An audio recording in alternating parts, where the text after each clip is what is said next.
Liturgi dua orang Kristen yang persis Al-Fatihah ini, bukan hanya ada di Gereja Ortodoks Kristen Suriah, tetapi juga ada di Gereja Ortodoks Kristen Koptik Mesir.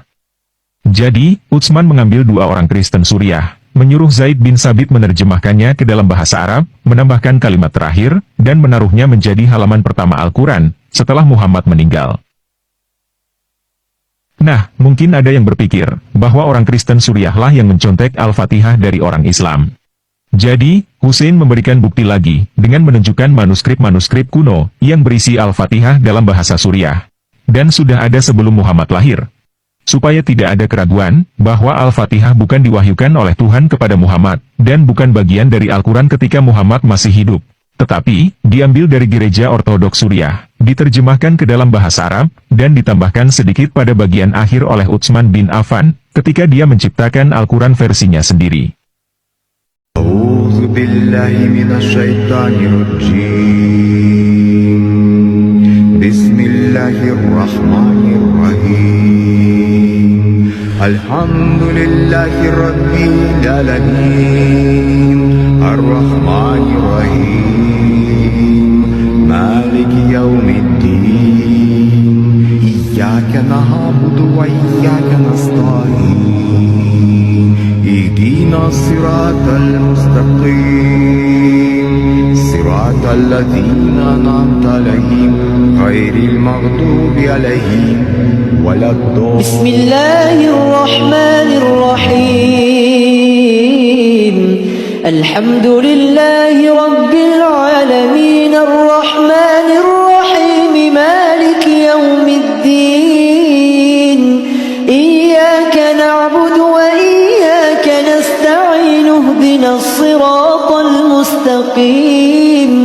صراط الذين أنعمت عليهم غير المغضوب عليهم ولا الضالين. Tidak ada ayat Quran yang menerangkan Allah itu ada. Sekarang saya tanya, Allah ada nggak? Mana dalilnya? Quran nggak ada itu. Coba, ente baru tahu kan, baru dengar kan? Pengajinya cuma muka nakir terus. Nah, menurut Imam Asy'ari gimana? Nah ini, kita ini sebenarnya tidak ada, tapi kita ini diadakan oleh yang ada.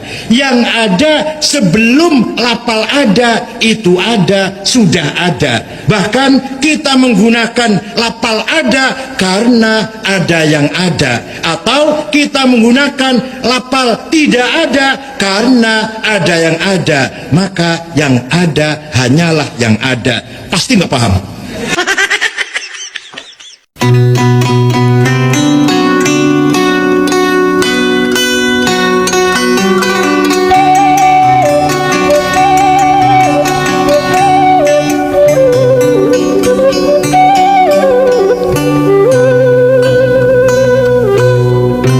Anut kaul sing darani ku Ismail saja nih, ada juga kaul sing darani ku Ishak.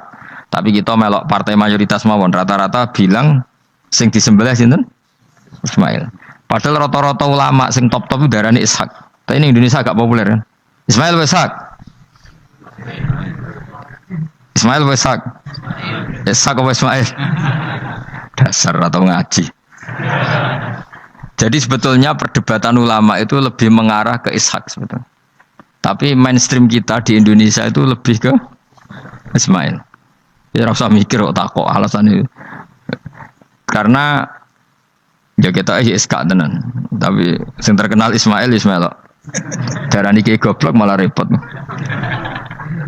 Ismail umumnya wong ngono, Ismail ya. Ismail sing jelas ora jono ono wis ngalun. Setiap perayaan Hari Kurban, perdebatan klasik selalu dihadirkan.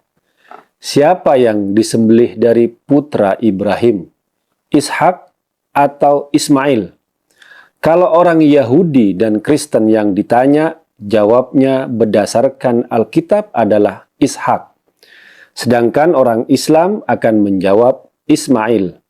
Sehingga dikenal di asumsi umum kalau Ishak yang disembelih itu versinya Yahudi dan Kristen. Kalau Ismail itu versinya Islam. Padahal banyak juga ulama Islam yang menyebut Ishak yang disembelih Ibrahim bukan Ismail. Itu sebenarnya kalau dalam bahasa Jawa, asalnya itu tidak ada nama Ishak itu.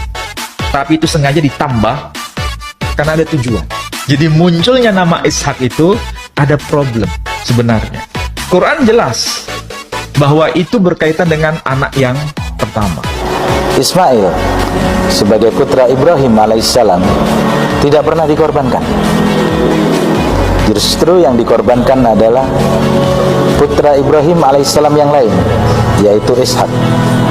Saya membacanya di dalam kitab Kejadian pasal 22 ayat 2 bahwa selisih usia antara Ismail dan Ishak alaihissalam adalah 14 tahun. Artinya lebih Ismail lebih tua daripada Nabi Ishak. Bahwa yang disebut anak tunggal itu adalah anak yang baru seorang, anak yang masih satu. Ada perdebatan orang muslim tentang yang dikorbankan Iska atau Ismail. Terus Anda diajak berdebat, loh kok ya mau, itu bukan masalah kita kok. Sama dengan Anda diajak berdebat tentang istrinya orang lain yang tidak ada kaitannya dengan keluarga kita. Ngapain kita mau? Nah, ini yang dibutuhkan ilmu tersendiri agar kita tidak ditarik dalam konflik agama satu, tetapi Anda juga tidak kehilangan jati diri. Identitas kita yang tidak hilang. Kenapa? Dalam Islam, ini pun juga jangan disalahpahami saya ngurusi agama lain, saya sekedar cerita. Kalau nggak percaya dicek sendiri sana. Yaitu dalam Islam, Al-Quran tidak mencatat siapa anak yang nyaris dikorbankan oleh Ibrahim. Itu tidak ada itu. Dalam surat Asy-Syaffat itu Quran menyebutkan cuman fabasyarnahu bigulamin halim, dan telah diberikan kabar gembira kepadanya dengan anak yang sabar, anak yang soleh, anak yang penyantun. Hanya itu teksnya. Kemudian kitab tafsir ada yang mengatakan Iska, ada yang mengatakan Ismail. Yang mengatakan Iska itu misalnya tafsir Muqatil bin Sulaiman yang ditulis kira-kira tahun 776. Wa huwa Iska bin Saroh, dia adalah Iska anaknya Sarah.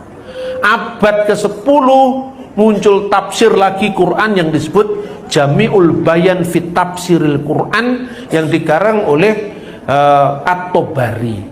Dalam tafsir At-Tabari ada hadis yang mengatakan Iska yang nyaris dikorbankan, ada hadis yang mengatakan Ismail yang nyaris dikorbankan. Itu agama Islam. Jadi kan urusannya Islam sendiri kan, ngapain Anda diajak-ajak berdebat soal Ismail atau Iska? Alkitab kita ya, semua naskah kunonya mengatakan Iska, tidak ada Ismail satupun. Dan bukan hanya naskah kuno Alkitab yang di tangan orang Kristen, naskah kuno Alkitab yang di tangan orang Yahudi, yang di tangan orang Samaria, semuanya Iska. Jadi kenapa kita mau ditarik dalam perdebatan yang bukan wilayah kita? Jangan mau ngurusi istrinya orang, urusi istrimu sendiri, anak-anakmu sendiri. Kita ditarik ke ranah konflik yang karena kita tidak berpengetahuan kita mau. Kalau saya diajak ngomong, ya sudahlah kamu selesaikan dulu. Di kami tidak ada masalah kak. Kami diajak debat untuk apa? Terus dia ngutip tafsir misalnya. Coba lihat di dalam Kejadian pasal 22. Ambillah anakmu yang tunggal yang kau kasih, yaitu Iska. Bapak baca di Kejadian pasal 16. Ismail sudah lahir sebelum Iska. Kok disebut anak yang tunggal? Kristennya bingung, ya toh? Kalau saya potong, sudahlah, jangan ngurusi kitabnya orang. Kan saya juga ngurusi kitabmu.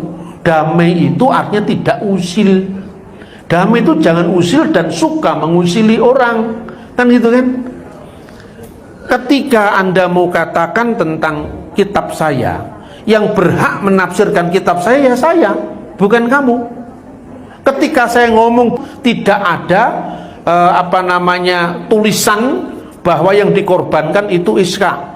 Bahwa kemudian orang Islam mengatakan, oh tapi ini secara eksplisit, lah itu kan bukan urusan saya, bung saya tidak dalam posisi menerima kitabmu kok.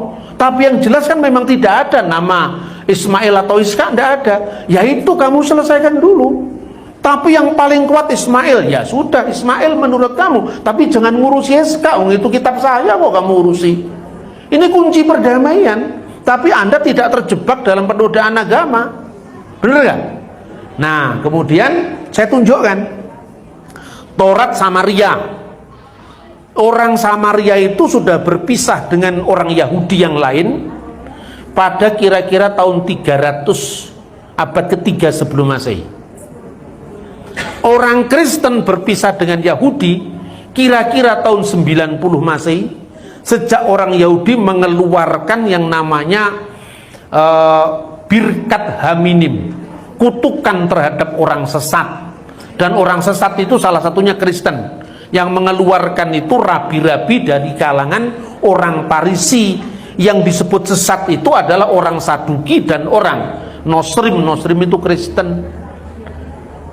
Tetapi Tauratnya Yahudi, Tauratnya Samaria, Taurat yang dipakai orang Kristen sama persis. Jadi teks yang dipersoalkan dalam kitab Kejadian pasal 22 itu bunyinya juga jelas kok. Ya, di dalam teks bahasa aslinya itu begini.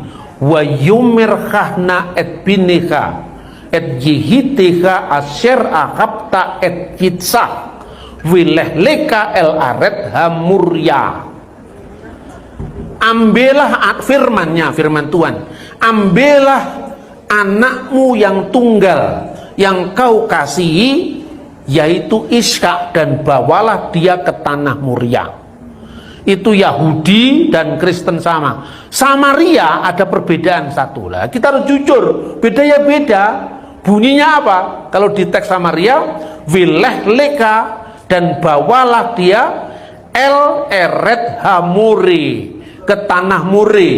Bedanya huruf alef dan huruf waf. Tanah More itu adalah bukit Gerisim. Itulah yang menjadi kiblatnya orang Samaria ketika berpisah dengan Yahudi. Tapi soal Ishak semuanya sama.